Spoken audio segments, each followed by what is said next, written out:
Number two, believers in Christ will face a judgment seat of Christ for rewards, not condemnation.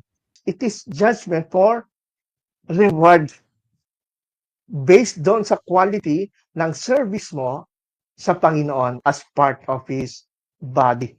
It has nothing to do with salvation. Mga kaibigan, marami kasi nalilito dito eh. No? Sabi ng 2 Corinthians 5:10, for we must all appear before the judgment seat of Christ. Ito yung tinatawag na bema sa Greek, the bema judgment. So that each one may receive what is true for what he has done in the body, whether good or evil. Nung ako'y Adventist, at ito'y pinapangaral pa rin sa mga kapatid nating Adventist, o kita mo na, lahat pa rin pala haharap sa judgment seat of Christ sa future, para bawat isa ay tatanggap kung anong kanyang ginawa sa body. Kung sabay sumunod sa 10 utos, kung sabay nagsabat o hindi. At kung ano yung performance mo. So, kailangan pa rin ng gawa. Yan ang sinasabi nila. Kailangan pa rin ng mabuting gawa. Ang nakita kong problema ng iba doon, ang nasa isip kasi ng judgment seat of Christ is about salvation. Kung magkakaroon ka ba ng eternal life o condemnation.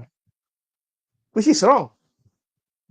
Ang judgment na sinasabi dito Reward. ay yung bima judgment na ito po ay para malaman mo at mahayag sa iyo yung kung ano po ang magiging yung naging gawa mo. Kasi di ba sabi ni Jesus, mag-ipon kayo ng kayamanan sa langit. Mag-ipon kayo ng kayamanan sa langit. So yung kayamanan sa langit na to, ano ba yun? Di ba yun yung mga outcome, mga consequence, yung mga service na ginawa mo sa Panginoon. No? Yun yung mga mabubuting ginawa mo na naiipon pala sa langit yun. At may eternal value. Christ, yes, that's it. Yung pagdating pala ng judgment of Christ, yun ang i-judge. It has nothing to do with your salvation. Kung ikaw ba ay makukondemn o magkakaroon ng eternal life. Sabi dito, ng Believer's Bible Commentary. One motive for being well-pleasing to Christ is that we must all appear before His judgment seat. Actually, it is not just a matter of appearing there, but of being made manifest. The NEB correctly says, we must all have our lives laid open before the tribunal of Christ. It is one thing to appear in a doctor's office and quite another thing to be x-rayed by him there. The judgment seat of Christ will reveal our lives of service for Christ exactly as they have been. Not only the amount of our service, but also its quality, and even the very motives that prompted it will be brought into review. Believer's Bible Commentary on 2 Corinthians 5 verse 10. Yun pala ang bima judgment seat of Christ. Hindi ka lang basta mag-a-appear doon sa harap ni Christ pag dumating siya, kundi i-manifest niya doon sa judgment na yun, yung quality ng naging service mo sa Panginoon. Kaya tama talaga na ito'y judgment for the believers. Hindi kasama po mga unbelievers sa bema judgment seat of Christ. Kasi kayamanan na naipon sa langit itong mga unbelievers eh. It is mas applicable to sa mga believers kasi hindi lang pala tayo basta harap kay Christ, kundi magiging naked tayo sa harap dahil wala tayong maitatago. Lahat ng sikreto natin sa buhay, pati yung motibo mo, ba't ka nangangaral? Yung motibo mo, ba't ka nagba-Bible study? Yung motibo mo, ba't ka nagsisimba sa church? Lahat yung mahahayag, malalaid bare sa harap niya. At based doon sa judgment, sa bima judgment seat of Christ na yun, doon niya ibibigay yung reward sa iyo. Hindi po ito investigative judgment. Ang resulta nito ay kung maliligtas ka o hindi.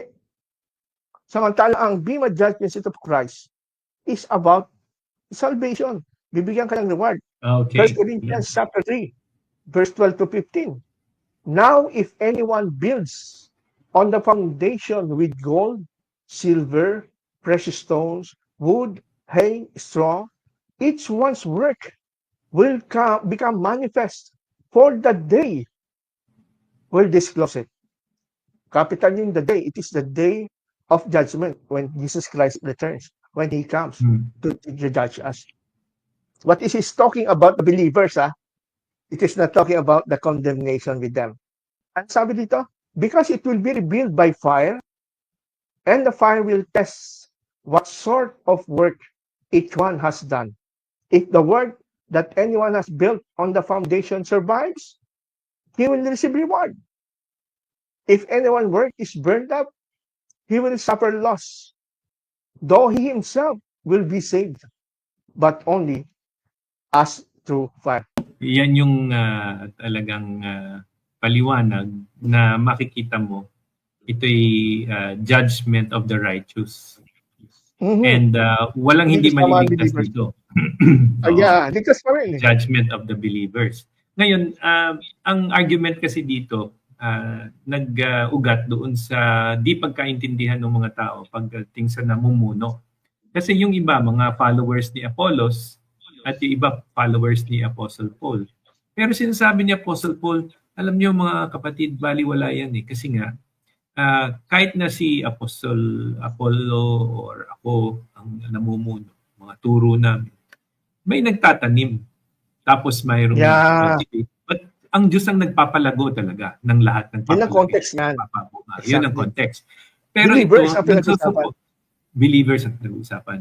Ngayon, ito nagsosuporta talaga. Ako, paniwalang-paniwala na pag ikaw'y nananampalataya at tunay na sumusunod ka, isa kang disipulo ni Kristo, dito applicable. Ngayon, may mga ginagawa tayo na walang eternal value, may mga ginagawa tayo na talagang napakahalaga. At ito'y ginamit ang pag-describe as ginto o pilak, di ba? Oo nga. Or mga mahalagang bato, di ba? O merong kahoy, merong dayami, di ba?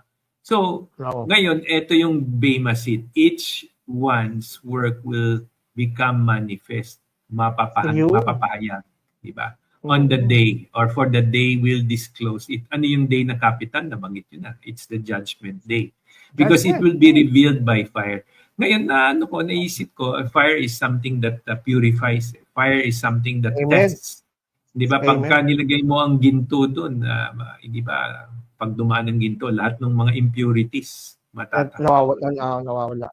So, ang context, bottom line, pagka hinusgahan tayo ng Panginoon, naked as we are, yun nga, in the presence of the Lord, wala tayong maitatago. Ngayon, maganda ito kasi nga, ang pinaka-importante sa lahat para sa pananampalataya, kung ano ang pundasyon ng iyong pananampalataya. Si Kristo. Ngayon, pagdating itong araw na ito, yun nga, masusubukan lahat ng ginawa mo para kay Kristo. Di ba? Amen. At malalaman, pagdaan sa apoy, kung mananatili o masusunog. Amen. So yun lang, napakasimple. And kung mayroong matira, hindi ba anong mangyayari? Tatanggap ka ng gantimpala. Hindi na naman natin alam kung ano yung gantimpalang yun. Pero malinaw sinasabing gantimpala. Pero napansin nyo, pati yung mga walang natira ay ligtas.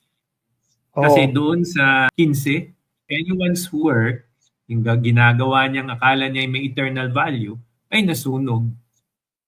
Makakaranas siya ng pagkalugi. He will suffer loss. Oo, nalugi siya kasi nga, let's say, akala niya yung ginagawa niyang pangangaral, yun ang tama.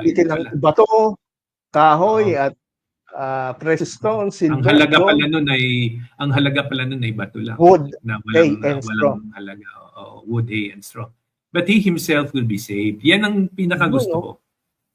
Na ligtas. Hindi na-apektuhan ng salvation. Hindi apektado ang salvation. Di ba? Ngayon, paano ko ito anong aking practical example? May mga tao magtuturo na, yun nga, pre-tribulation ang pagdating ni Kristo, mid-tribulation ang pagdating ni Kristo, post-tribulation ang pagdating ni Kristo. Kung hindi nangyari yun, baliwala yun. Kasi nga, wala namang eternal value yung nalalaman mo eh. Ang importante sa mananampalataya kung sino yung iyong pinanaligan at kanino ka nakasandal. Kung nakasandal ka kay Kristo, eto nga, maring lihis yung iyong interpretasyon, pero ligtas ka pa rin. Yun ang important. Walang investigative judgment sa kalagayan na ganito. Ikumpara mo nga sa investigative judgment ng Adventist itong inasabi ni Paul sa judgment ng mga believers. Unang-una sa lahat, ito'y sinabi bago pa ng 1844. So dito, malinaw na ang turo at ang pag-iisip ng mga mananampalataya mula noon hanggang 1844 na ganito na dapat kung nag-aaral sila o nagbabasa sila ng Bible. Na sila'y ligtas na merong assurance of salvation kay Kristo.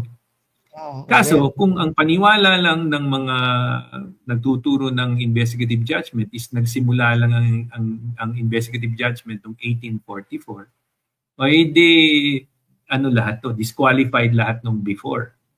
Hindi ba? Kasi nga doon pa lang sinasabi na nagsimatayan na sila yung wala na yung 1840, wala pa 1844 namatay na sila. So sila, ano pa yung kaligtasan nila? Pero sinabi doon he himself will be saved on the day, yun nga yung day na si Kristo bumalik. Hindi ba? Matetest yung each man's work.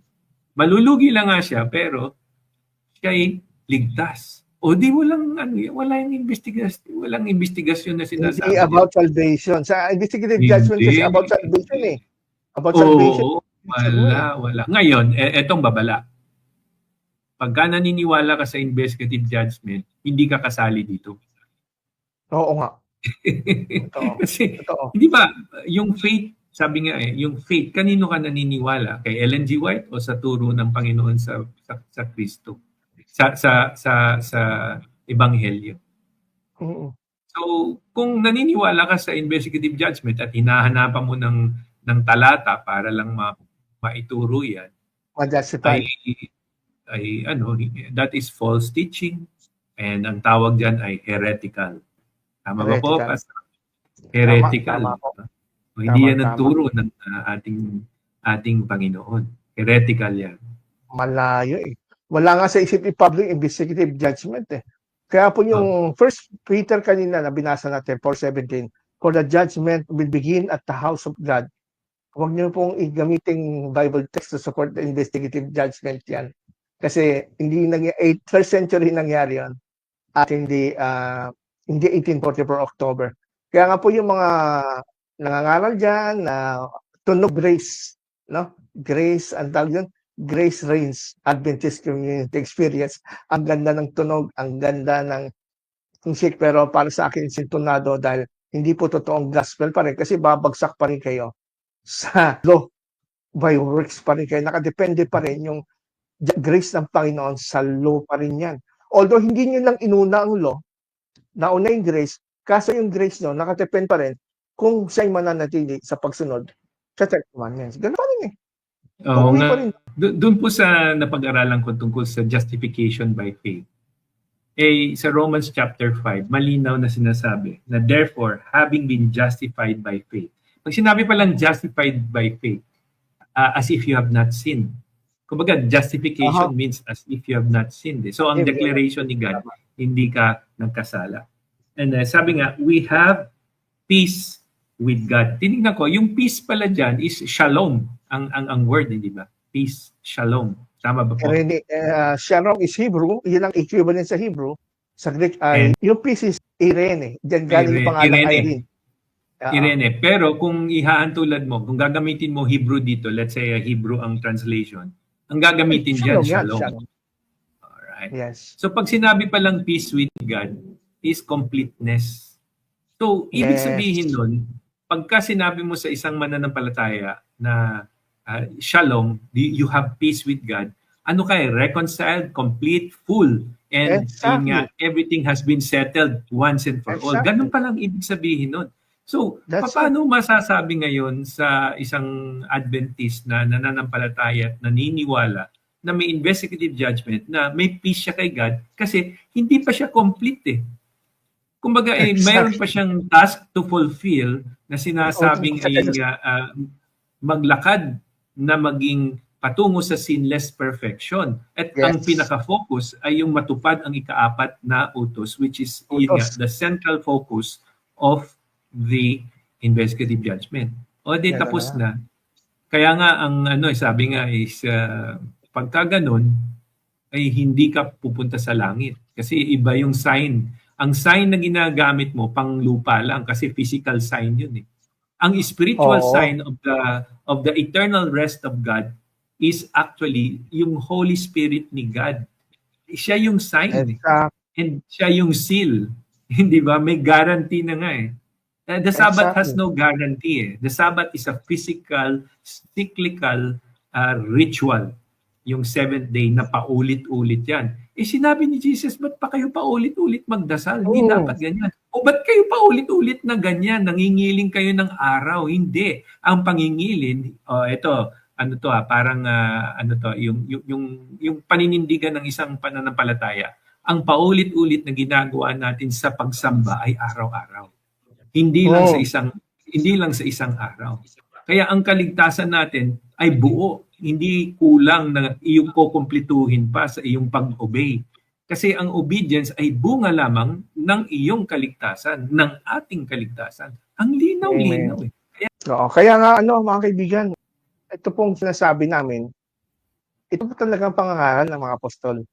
Hindi namin kasi kami rin, hindi natin alam dito doon, Brother Toto eh. Nalaman lang natin to kasi nakapagnig tayo ng totoong gospel. No? Kaya ito po,